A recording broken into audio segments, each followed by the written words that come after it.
Your Blood, My Bones is a book that I just cannot in good conscience recommend for others to read in there. I get that people may get it. For me, it's just not something that worked. There was a lot of flaws within that.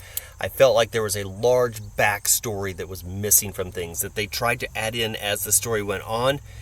But I think that there needed to be essentially a prequel to this book that led up to things so that you understood what was going on. I felt lost. I felt confused through this. It felt disjointed at a lot of times with what was going on and why things were happening, and new characters would get introduced that I felt like I should have known who they were and what their connections were.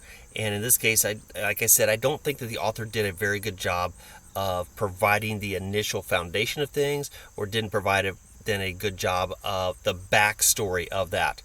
They did a couple of time jumps in there that was unusual, but for me, this was one that I really struggled to get through, and I really didn't want to give up on the book because I wanted to be able to finish it so that I could discuss the book in its entirety for things and see how it ended up. And the reality is, I hate to say it, but I really felt like I wasted a lot of my time reading this book. I wish when I'd gotten into it a little ways and just gotten really frustrated, I would have just stopped and said, okay, it's not something that catches my attention. And I kept fighting to get my attention into the book. But like I said, the three main characters that are in there, there's a lot of shifting of things.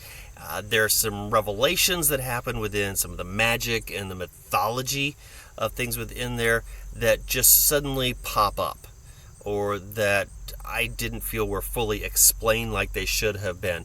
So to me, the book Your Blood, My Bones is not one that I would recommend for people to read if they had a choice, simply because of the disjointedness of it and the lack of foundation that started within the whole storyline and characters.